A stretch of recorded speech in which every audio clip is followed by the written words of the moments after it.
If admitting you're depressed is going to lead to people believing that you've been possessed by the devil, you're probably not going to tell people you feel that way, right? So self-reporting of this, 100 years ago was a lot less easy than it is today. In addition, I think our ability to put a name to this and have strict criteria also has evolved over time. If you look way, way back at our attempts to identify, mental illness, we didn't even have names for stuff, right? And someone, tried to come up with these list of different emotional conditions, and they had this. It was like hundreds long, and it wasn't useful. It took a while to get to the criteria that we have now, so that when I say major depressive disorder, every other mental health professional or medical professional knows what I'm talking about. We're talking about the same thing. Exactly. Yeah. Beyond Depressed is a mental health podcast for people who want to know the science behind emerging treatments and if those treatments are right for them or a loved one. New therapies using psilocybin, magnetic stimulation, ketamine, and medical marijuana are bringing people much needed relief. Together, we'll take a deep dive into depression and how therapy, medications, and drugs can help you feel better. Beyond Depressed is hosted by Dr. Geoffrey Grammer. Dr. Grammer is a decorated retired colonel with the United States Army and is currently serving as the Chief Medical Officer for Greenbrook TMS. He has experience in psychiatry, internal medicine, and behavior neurology. The following podcast is for information and educational purposes only and should not be considered official medical advice.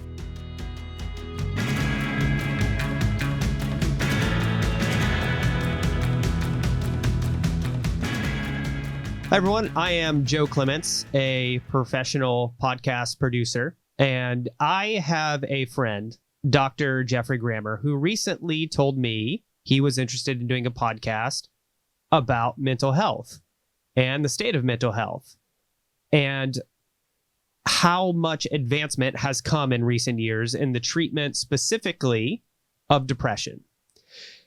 And when he asked me to do the podcast, I was excited to say yes. And so Dr. Grammer, as you heard in the intro, was a pioneer in the military in the treatment of PTSD and depression with a technique called transcranial magnetic stimulation. Sometimes you'll hear me stumble over these words. There's a lot of acronyms in this field, I've learned. And after that, became a partner at a company that specializes in that specific treatment. But Dr. Grammer, as a psychiatrist, knows a lot more. And so over the next several podcasts, we're going to talk about different subject areas. And the first one we're going to talk about today is, I think, often misunderstood, and that's depression. And so, Dr. Grammer, say hello. Yeah, welcome everyone to this podcast. And, Joe, thanks for working with me on this podcast. My hope is over the course of these episodes that we give people out there information so they can understand the latest and greatest in mental health treatments and help them make better choices for their healthcare in a way that is tailored to their unique needs, as opposed to maybe sometimes the one-size-fits-all strategy that I think gets employed. So the thing that surprised me in talking to you doing the pre-show was most people assume the treatment options for depression are very limited. It's medication or talk therapy. And we're going to learn over the next few episodes that's not the case. But the place to start is with what is depression at all, because it's one of those words that's tossed out anytime somebody feels a negative emotion. What do you think is the key question in depression and in the treatment of depression? Yeah, I think it's one of the reasons why depression gets so complicated is because, it's used in everyday vernacular, like, oh, I'm so depressed, I had a tough day. But it's also a clinical syndrome. And it gets tied into this idea of what we can and cannot control in the way that we think and feel. So ultimately, the biggest question for listeners out there is, do you feel like you're in control of your emotions, of your sort of day-to-day mood? And in some cases, that answer may be no.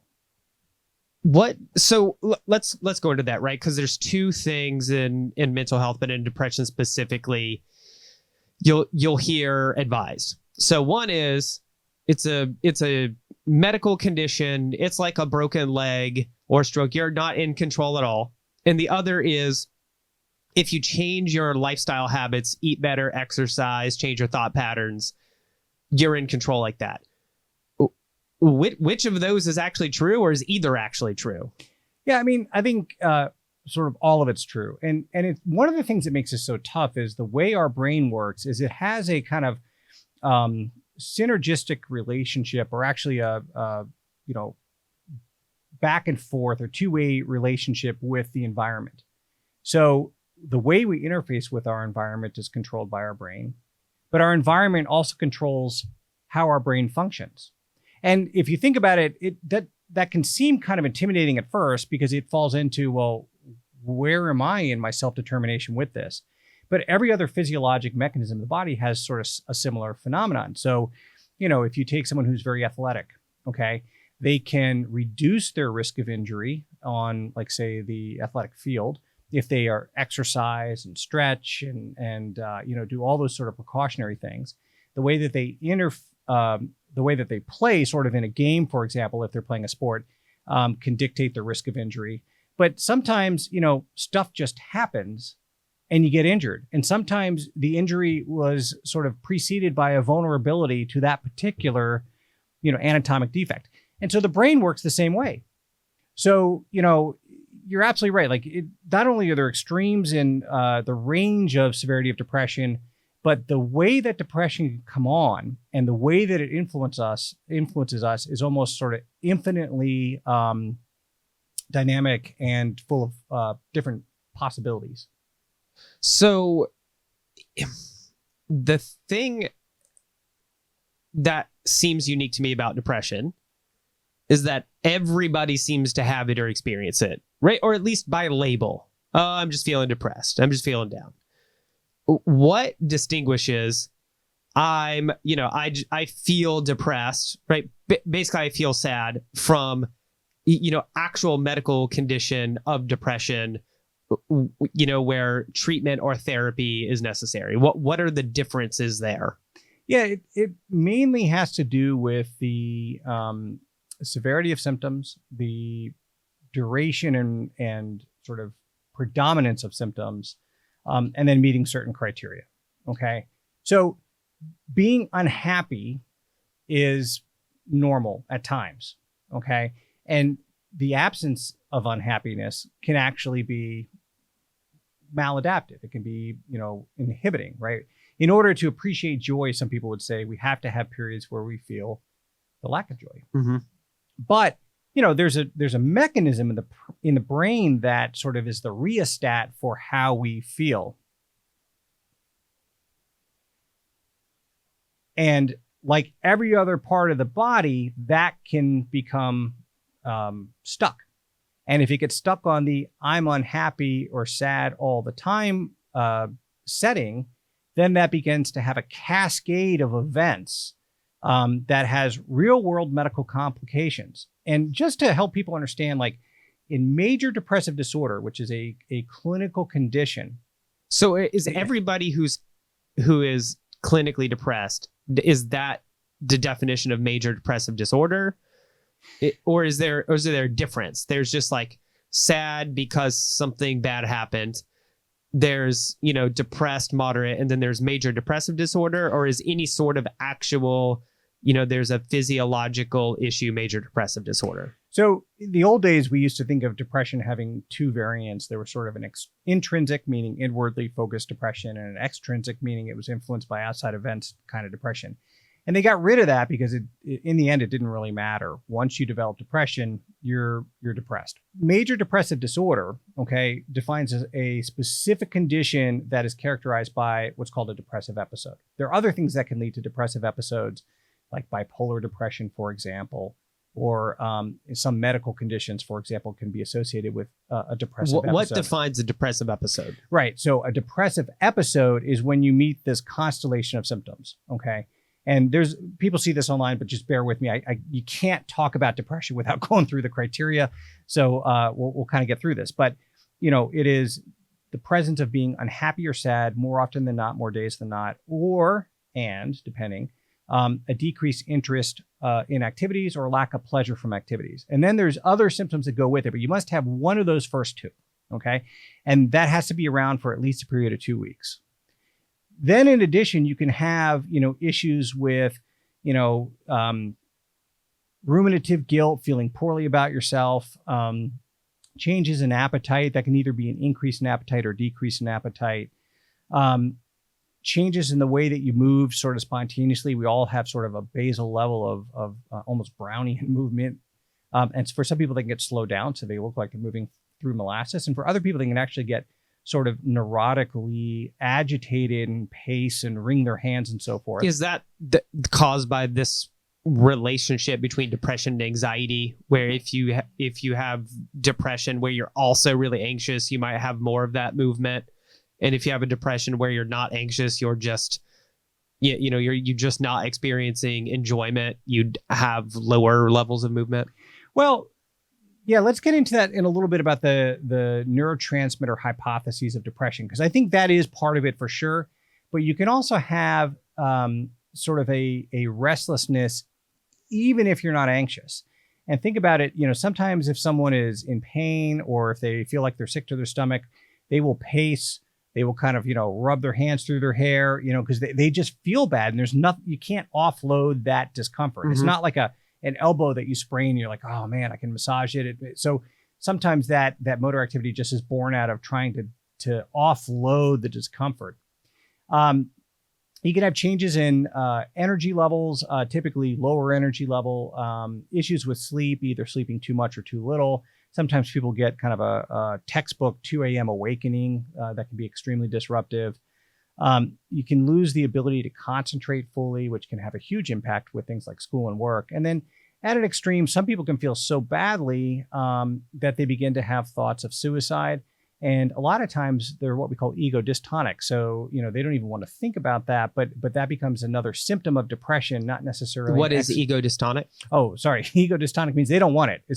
So some people, believe it or not, will actually have thoughts of suicide and an impulse perhaps towards moving towards suicide, even though they don't want to do that. And I know that can sound really unusual for someone who hasn't experienced that before, but suicide and self-preservation are part of sort of the way our brain operates. And in depression, that idea of, sort of sustaining our own existence can become impaired and lead to this idea that maybe I would be better off dead. Maybe my value on the planet is so low, it's not worth me living. And it's important for people to realize that's not an epiphany, right? That's not someone coming to some great awareness of what their role is in the world. That is a symptom of depression, like all the other things. And it's important for people to keep that compartmentalized as this isn't like an awareness I've had, but this is really just part of this phenomenon of depression. So when you have all those things, you have to have 5 total criteria for that for at least 2 weeks. And it's causing you either social, occupational sort of dysfunction, then that would meet criteria for major depressive disorder. A lot of patients get caught up on the word major, and they're like, well, I don't think I have major depressive disorder. There is no minor depressive disorder. So don't worry about the word major. It was meant to medicalize, to give credence to the medicalization of depression and not, be a severity classification. The severity comes on the end. So it's major depressive disorder, either a single episode or recurring episodes, and then mild or moderate or severe severity. So when you match all those up, you come with your final diagnosis for major depressive disorder. So what differentiates you have a tragic event happen, friend dies, and you'll have a lot of those same symptoms, probably not the suicide, but a lot of the other same symptoms, versus major depressive? Is it the presence of a triggering event that makes sense? Well, oh, this is why you are sad, is you are coping with a loss. You're going through a grieving process. Is it the presence of that, or is it something else that distinguishes the two? How do you know when an emotional response is normal and healthy versus a disorder?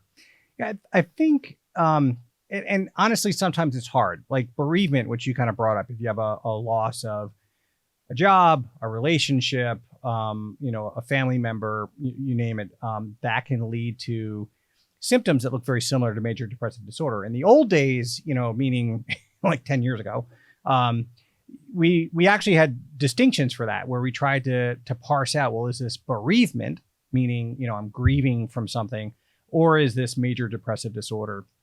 what they found was providers were not very good at consistently making that distinction. So in some ways, the metaphor I would give now for this is like a house fire.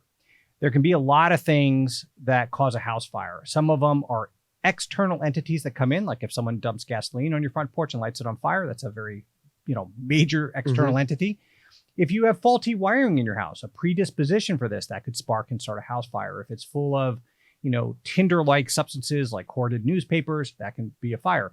So in the end, what medicine has come up with is once the fire starts, it's kind of less relevant why, and more important in that moment to put out the fire. Mm-hmm.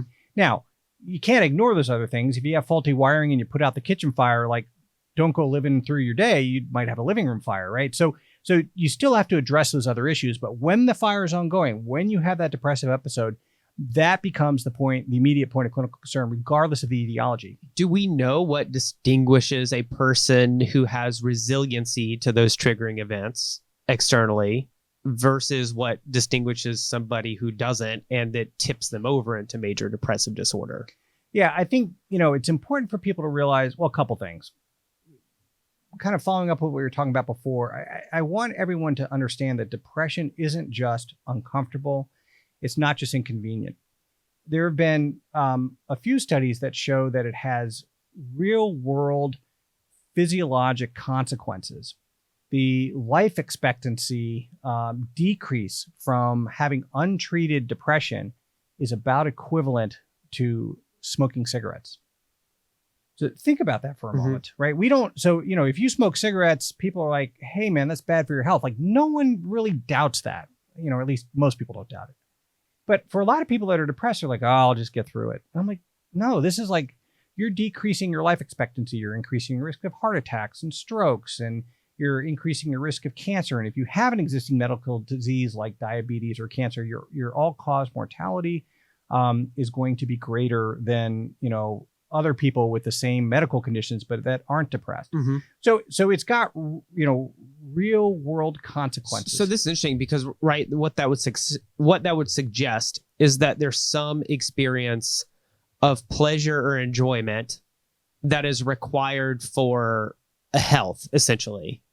And that is like biologically hardwired in. So that leads, and we were talking about this before, that there may have been an evolutionary purpose of depression that hardwired. So why is it if you have a need to have that a long, healthy life is enjoyment and pleasure is beneficial, but natural selection selects pretty heavily for people who can get depressed? Yeah. I mean, there's a reason we have major depressive disorder, and I think of it like we need a range of emotions to have a healthy human experience. All right. Even though I'm not a big fan of the saying, there is no pleasure without some degree of pain, I do think there's kernels of truth within that. Our ability to experience joy is somewhat dependent upon our ability to feel sadness, right? So that we have that range. There's actually it's interesting. There's a medical condition where some people actually lack the ability to perceive pain. And, on the surface, someone may say, hey, that's great, man. Like I would never have to hurt, right? Those people live their lives with, recurring injuries because they don't react, I remember, reading a textbook example of a child who would lean against a radiator, look out the window, not realizing they were burning themselves because they couldn't feel it. Right. And I think the human experience with sadness is the same thing. Like, not only does it help us to enjoy things more because we have that range and therefore we seek out those things that are enjoyable, but the things that make us unhappy, we probably want to avoid, right? So, if you're in a relationship where the person is not helping you address your needs and your goals and wants, that is unhealthy for you, and you want to feel unhappy about that, and you should want to peel back and either change the relationship or get out of that relationship. So there's a reason we need to feel sad. Now, imagine a thermostat, if you will, where you have to say, okay, well, you need to be avoiding this or understand this is not good for you, therefore I'm sad. But then that gets stuck. Well, being sad is more than just an emotional state. Remember, how we feel is absolutely tied to the brain. Like you can't escape that. The way we think and feel is based on brain functioning. It's not some ethereal spiritual thing. And so that then leads to a cascade of sort of other biologic processes because your body is reacting to that, right? And so we can do things like raise cortisol levels, which then increases insulin resistance, which makes it harder for your body to sort of metabolize sugars, which then can cause increased fat deposition. And there's actually a condition called pseudo-Cushing's of depression where people put on a ton of weight, even sort of eating the same amount of calories because of both a predilection for simple sugars and an inability to process those sugars. Okay, and that can happen in depression. And that's sort of what leads to some of the immune dysfunction and cardiovascular disease. There's other things that can occur too with like thyroid function and so forth that we see in depression. If that happens for a few hours because you're unhappy with the situation, your body bounces back. But if that persists over weeks, then that starts having more long-term consequences. And getting back to the house fire, metaphor, then it's no longer the events that maybe led to the depression, whether it's the predisposition or environmental control, but the presence of the condition itself now becomes sort of the primacy of concern. Mm-hmm. Do we know what's going on physiologically with somebody who's depressed? So you just articulated the symptoms that define it. Do we know what's going on physiologically? Somewhat. And this is probably where most of the work is ongoing right now in sort of the research world. In the old days, we used to, think of depression as being due to low volumes of serotonin. And when I went to med school, that was it. They're like, hey, Prozac works, these old tricyclics. We figured it out. Yeah, that's right. It's depression. But then let's take bupropion, which is Wellbutrin. That doesn't impact serotonin. It increases norepinephrine and dopamine. It's a very good antidepressant. So right away, we're like, okay, well, maybe it's not serotonin. So then we came up with, this thing, and we can circle back on this, but something called the monoamine hypothesis of depression, which is a fancy way of saying, there are neurotransmitters that serotonin, norepinephrine, and dopamine predominantly that we think influence our mood and emotion. But that doesn't fully explain it. So now, a lot of work is going into how our brain works to create this idea of consciousness and thought. And the metaphor I'll use is think of your brain like an orchestra, okay? And you have these different sections. You got the winds and the brass and the percussion and all this stuff.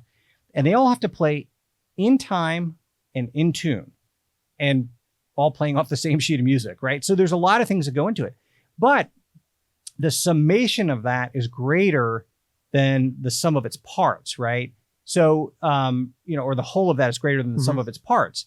So if I get this beautiful Mozart piece being played by a band, it sounds, so much greater than if I just say, well, I just want to hear the flutes. But if I go in and those, if the trumpet section, for example, is out of time, well, suddenly the whole music becomes not as beautiful. So even though you may have one section that's not functioning right, it influences the entire song. So within our brain, we have very similar sort of instruments. And there's sort of three major networks that people think of in this idea of this default mode network, where we have sort of inward facing thoughts, outward facing thoughts, and then a system that negotiates those two. And an imbalance, either overemphasis on outward focused thoughts, where you become sensitive to environmental stimuli, or an overfocus on inward thoughts, where you become sort of a captive to your own ruminative thoughts, can be pathologic and lead to this phenomenon of depression. And then ultimately it leads to areas of the brain, like one is the anterior cingulate gyrus, which is a part of the mid-front part of the brain, that is really just that thermostat I was talking about before. And it can become, in this case, overactive in depression, which gives us the sensation of unhappiness. Mm-hmm. So when someone is depressed, do they tend to be likely to seek to improve that condition, or does the depression tend to skew their viewpoint that the condition cannot be improved? And like all things in this, I hate to keep copping out, but saying both. Does that relate to whether they're more outward or inward focused? Not necessarily. I mean, some of it depends on a variety of things. Like culturally, is a huge one. 100 years ago, we thought depression was associated with phases of the moon, hence the term lunacy, right? That seems preposterous now, but that was like, now 120 years ago, right? But a lot of listeners are into astrology that would probably differ there. So they actually have done studies looking at rates of psychiatric presentation in emergency rooms on full moon days and non-full moon days. And sorry to say for the astrologists out there was no difference. But anyone who's been on call in an ER will say otherwise. So, even before that, it was demonic possession. Some people still now feel like, depression is because of a lack of faith or sinful behavior. So or this is interesting because it is described. It does feel like a capture by something from the outside of you, correct? Like what causes that perception that like this isn't an internally generated phenomena, that this is something imposed by an outside force? Yeah. It's against your will. Well, let's go back to that thermostat, model, if you will. If you were walking around your house and it was 60 degrees and your heat's set on 70, it's going to feel like something's off, right? Like you got a window open, the heater isn't working. Like you know that something is not working the way it should be. And when our brains have that phenomenon occur, it does the same thing. Like, hey, listen, I've got a great relationship. My job is good. I'm financially secure. My health is good. I just feel unhappy all the time. What gives? Why is this happening to me? And I think, along those lines, it's important that people see that as not as their identity, not as who they are, but actually the anomaly in who they are. I see a lot of people that come in that say, I don't want to take medications because, I don't want them to change me. No, they don't change you. The depression changes you. Mm-hmm. That gets you farther from your true self. The treatments bring you back to your true self. Think of it like taking Motrin if you have an injury, right? If you take Motrin and you have no injury, all it does is upset your stomach. You get side effects. And we have an antidepressant episode that we'll talk more about that, because I do think that is a notable feature is people believe the depression, even though it feels like it's enforced on you from the outside, is somehow like normative, but the medication could become like bad, maladaptive, make you something that you're not. Right. And you're right. We do talk about this later on. But just to, again, give people a bit of a prelude to what we're going to talk about, this idea that, yeah, I'm doing some other intervention. I don't want this to change me. Well, again, it's not changing you. The depression's changing you. So, I think some people will assume sort of that almost identification with the depression, particularly sort of young adults and late adolescents, because it occupies a big... It's very trendy. There's a segment of social media where having a mental health issue is a status symbol. Yeah. Which is bizarre, yep. But that is a thing that you can status symbol against. Yeah, and I think that's a shame because, people don't do that with like hypertension. And I really would like people to kind of see it more like that. It, in as much as we want to bring... Well, I have a theory on why it is. Well, what's your theory? It excuses you from personal growth. It excuses you from struggle or challenge. If you can't do X thing, which you should do because of your self-diagnosed Y condition, then you get to maintain like your comfort zone. It can be because of that. Let me throw out an alternative hypothesis for some people. If you have lived in a world where the ability to feel loved and cared for is impaired, except when you're ill, you may develop this kind of unconscious rule in your head that to be loved, you must be ill. Interesting. So you could also have this as a social, almost as a social mechanism for getting positive affirmation. Yeah, to get sort of that what we would call a primary gain, where you get that sort of emotional food, if you will, by being in that sicker role. I think for other people, it's the idea of being special. And again, late adolescents, early adults, where that whole idea of identity is being formed. Some people are like, what makes me different than someone else? And, there are some easy things that people do, like dye their hair, pierce a body part that's less commonly pierced, or something like that, or get a tattoo in a visible place. All those are fine, by the way. But it can distinguish you from the masses, right? Well, for some people, that idea of having some identified medical condition helps them distinguish themselves from everyday folks. And that can be a factor too. It gets back to the whole idea that, again, lots and lots of causes, lots and lots of things behind it. And they're often sort of a two-way street on what contributes to it. But in the end, when you have the condition, you got the condition. So is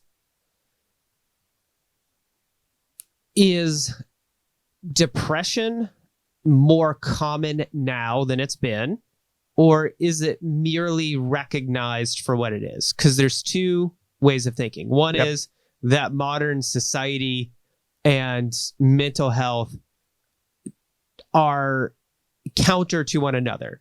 That this essentially isolated individualistic life where the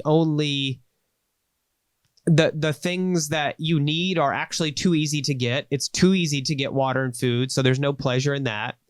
The things that give you ultimate status are very hard to get. It's very hard to become extremely wealthy, and there's not much middle that you can do to produce value in a modern society. That triggers depression. Or has depression just always been endemic, and it's just only recognized recently in Western society that that's what it is? Yeah, I don't know that anyone on the planet can tell you, because we touched on it briefly before, but there is sort of a cultural aspect to this. And, you know, if admitting you're depressed is going to lead to people believing that you've been possessed by the devil, you're probably not going to tell people you feel that way, right? So self-reporting of this, 100 years ago was a lot less easy than it is today.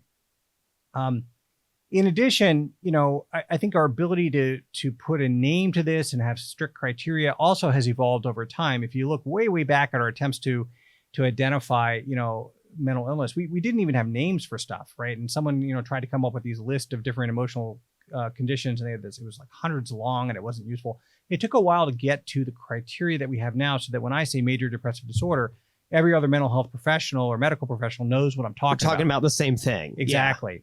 Yeah. So we can't go back and redo those studies. I also think there's a stoicism that was born out of like every generation has challenges, right? For us now, it's, concerns about the world heating up and flooding all our coastal cities and, things like that. Okay.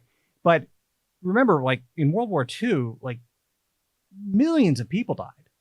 And it affected the entire world, right? And after World War II, it was a nuclear holocaust. Exactly. And before that, it was, the barbarian hordes are going to raid your village and kill everybody. Like, humans have always lived under existential threat. It's not new to our species. It has probably been with us as long as it's why our earliest stories are essentially like the destruction of the earth stories. Well, and I think, getting back to your evolutionary advantage, in a time where there is armed conflict, for example, one could come to the conclusion that showing a vulnerability, being the sick antelope in the herd, increases your vulnerability to succumb to whatever that external threat is. So you find a lot of people that sort of live through world or conflict or, military conflict come out with a sort of veiled stoicism that keeps them from admitting their own distress. Mm-hmm. Okay.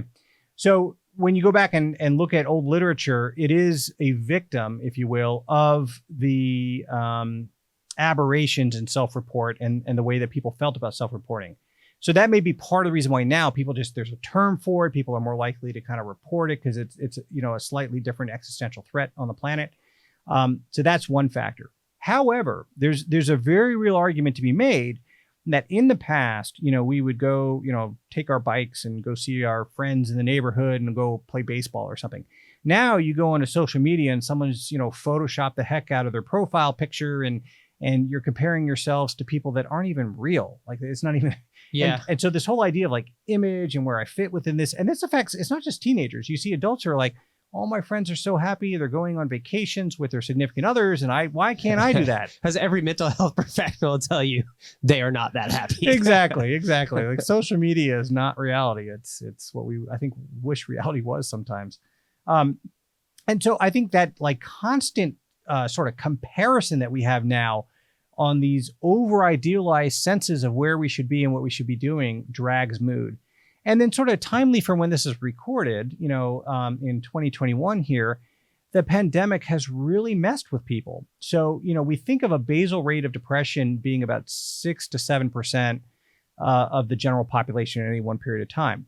But the CDC just put out, data showing up to 25% of people are now reporting depressive symptoms because the things that we used to do to help buffer against work-related stress, home-related stress, our own internal demons, if you will, our ability to go, exercise at the gym or watch a movie or have dinner or meet with friends, all that's been impaired because of that.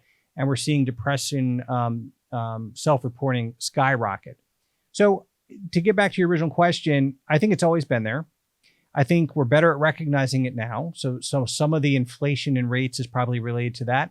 But I do think that, at this point in time in 2021, because of social media, because of the pandemic, it has a unique time in history where we may see an increased rate of depression beyond what will happen in hopefully like 3 years.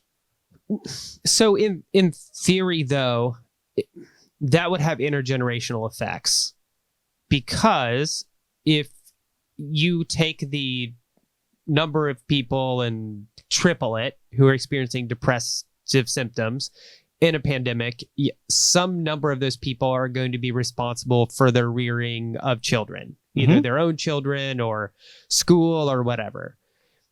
And is it likely that the people raising children in that scenario who are themselves experience depression demonstrate behaviors that make the children they are responsible for more likely to have mental health issues? Yeah, so there's two parts of this. There are definitely some genetic risk factors for developing depression. If you have a primary family member with depression, you yourself are at increased risk of depression. If you have an identical twin, even if you're raised in separate households from birth, you both will have a higher rate of depression than if you didn't share the same genetic code. And, we know some of the gene locations that contribute to that, but we don't know all of them. Okay. So your kids are already going to be at risk if you yourself have depression, just because they're sharing some of your genetic code. But untreated depression in a parent does increase the risk of mental health issues in their children, independent of the genetics. Because, your ability to model healthy behaviors, your ability to bond and interface with your kids, even if you think you're doing, the best job you can, it's going to be influenced by the depression, right? That then influences their own sense of security and development and sense of connectedness to others. And you're absolutely right. That can then impact their long-term mental health. It gets to this point, and I think people mess this up. So I'm gonna pirouette through the minefield here, so to speak. Depression can become a very self-absorbed disease. Now, I want to be careful to say not selfish, but self-absorbed. Okay, it's not that people are volitionally not caring about others and only thinking of themselves in sort of a sociopathic way, but depression influences our ability to maintain perspective on our environment. And it narrows that perspective down over time.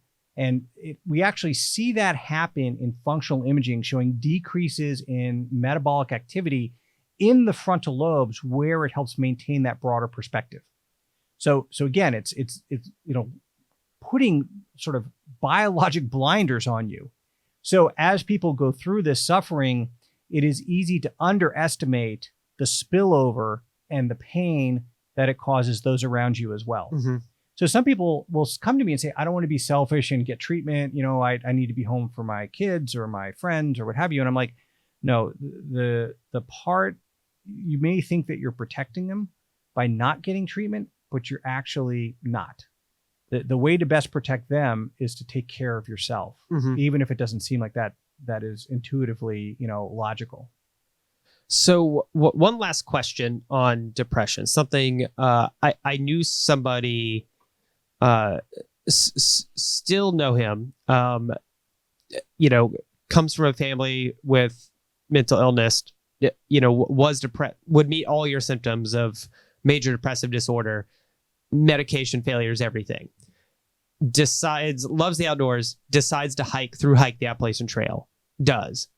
On the Appalachian Trail, basically no symptoms at all. Not taking medication, no symptoms. Comes back, the depression comes back almost immediately.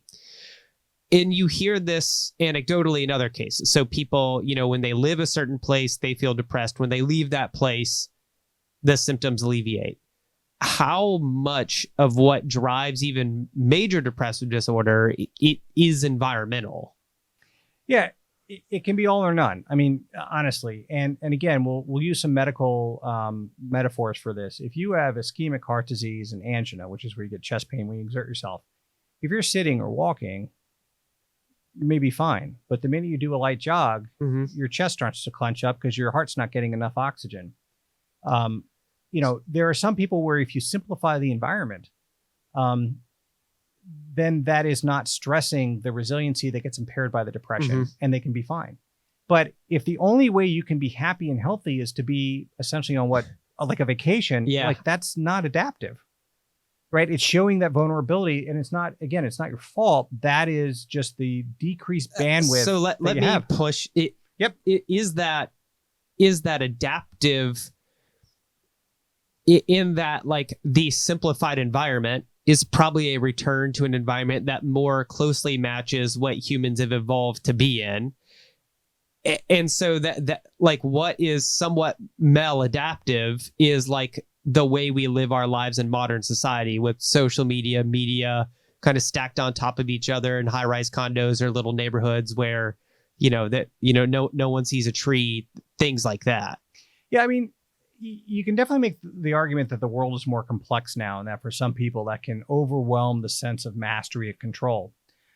On the other hand, like, I will go back to, in this case, because I'm out of town, recording this, I'm going to go back to the hotel room. I will have a roof over my head. It has environmental control, and I've got clean running water that I can drink when I'm thirsty.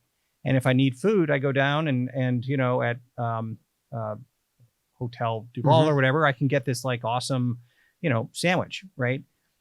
But back when the world was hunting and gathering, right? Yeah, there was some simplicity to it in some ways, but on the other hand, you lost some of the predictive stability that allows you to extend to have other interests. If you have to stay up all night sleeping, it was interesting. I was reading the other day about how, couples that sleep together, part of the evolutionary idea about this was they would sleep back to back to maintain sort of 360 scanning of their environment as they would fall asleep.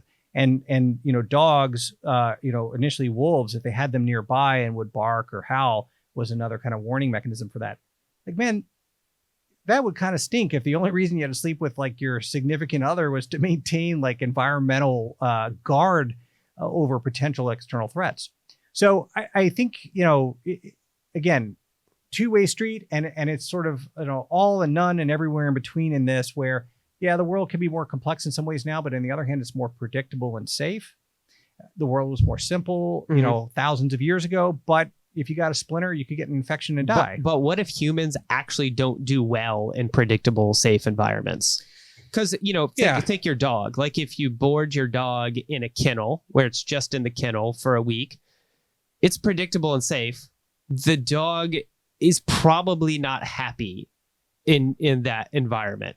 So what if predictable and safe is actually one of those things that it is too, like, in excess becomes too much. It becomes an impairment for us. Absolutely. So, everyone has their own sort of buttons, if you will, and they can be very unique. There are some people who are perfectly content, with the routine of their day-to-day life. And for them, that they prefer that. There are some people that don't even like leaving their house because it makes them anxious, right? They're perfectly content being by themselves. Some people don't like having other people in their life. There's a personality subtype called schizoid, not related to schizophrenia, so I don't want to confuse readers or listeners with that, but schizoid, where, not only do people not have a whole lot of interest in multiple social relationships, but they can actually become overwhelming and cause that person distress. But within, there are other people that are just the opposite. Like, if they don't have those touchstones of like meeting with other people, they just melt, right? So, I think the theme with that though is no matter what your environment, hunting and gathering or working 9 to 5, like I'll do my old job when I was doing price labeling at like a what do you call it, big box store, where I'd sit there for 8 hours with those price guns 30 years ago and just 39 cents for like 10,000 times, right?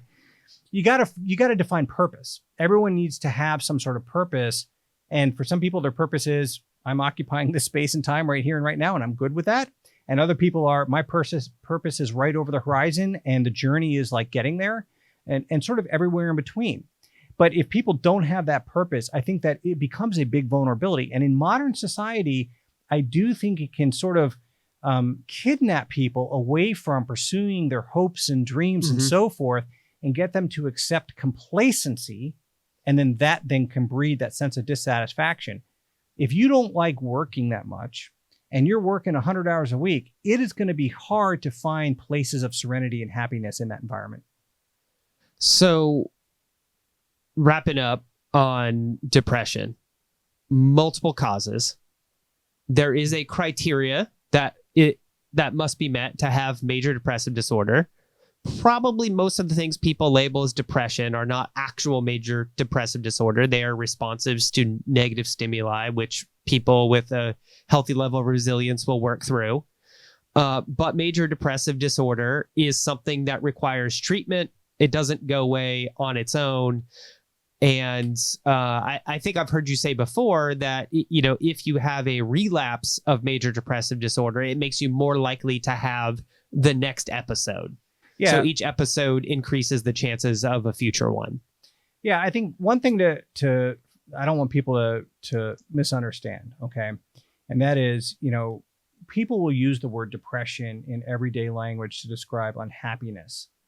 And that is different than when in mental health we use the diagnosis of major depressive disorder, okay? And most people with major depressive disorder struggle with an awareness that they have that. I will never forget, I saw a patient several years ago, and she was profoundly depressed. There was a speech latency, so you'd ask a question and it would take her about 10 seconds to kind of sum up the energy to even say the words. She was, suicidal and, couldn't focus and, had no energy, was sleeping like 20 hours a day. I mean, bedridden depression. And I got done with the interview and I said, well, here's what we're going to do and to try to get you feeling better. And she said, do you really think I'm depressed? And I remember just being taken aback at the time, like, yeah, like you could, like on the outside, you could not be more depressed, right? But in her world, there was this like ambivalence of, is it really that bad? So I would encourage folks, like, it is far better to go see your primary care or a behavioral health specialist and have them say, I think you're having an adjustment reaction to a difficult circumstance. I think you're having, normal grief and loss because you lost your pet. Okay. Then to not go at all and miss a medical diagnosis that will decrease your life expectancy, impact those around you, decrease your functioning, and really keep you from being the person that you're meant to be by overshadowing it with this, constant veil of unhappiness. So I think that's a good place to leave this episode on depression. I think we covered a lot. So next couple of episodes are going to be talk therapy. I think it'll surprise most people how often talk therapy doesn't work, and then also antidepressants, how often those don't work. And that'll be the third episode here is the antidepressant episode. So anything else before we wrap up here? Yeah, I want to encourage our listeners to really make sure you listen into those other episodes, because we're going to get into some specifics on the way people treat depression now. And then even further down the road, we're going to talk more about kind of new emergent treatments for depression, like, ketamine or Spravato or magic mushrooms and things like that.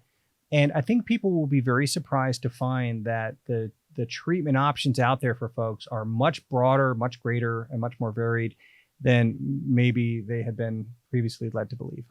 Excellent. All right. Well, looking forward to the next few episodes. Joe, always a pleasure. I will see you next time. Thank you. Bye. Thank you for listening to Beyond Depressed. If you enjoyed this episode and you'd like to help support the podcast, please share it with others, post about it on social media, or leave a rating and review. To catch all the latest from us, make sure to follow the podcast on your preferred podcast platform. Beyond Depressed is shot and edited in the Trailway Studio at SDS in Tallahassee, Florida. Special thanks to Greenbrook TMS. See you next week. This program is for educational purposes only and should not be considered or used as a substitute for medical advice, diagnosis, or treatment. This program does not constitute the practice of any medical care or advice. None of the products or services discussed in this program suggest endorsement for your unique healthcare needs. The views expressed in this podcast are the views of the host speaker. Therefore, we advise listeners to always seek the advice of a physician or other qualified healthcare provider with any questions regarding personal health or medical conditions. If you have or suspect that you have a medical problem or condition, please contact a qualified healthcare professional immediately. If you are in the United States and are experiencing a medical emergency, please call 911 or call for emergency medical help on the nearest telephone.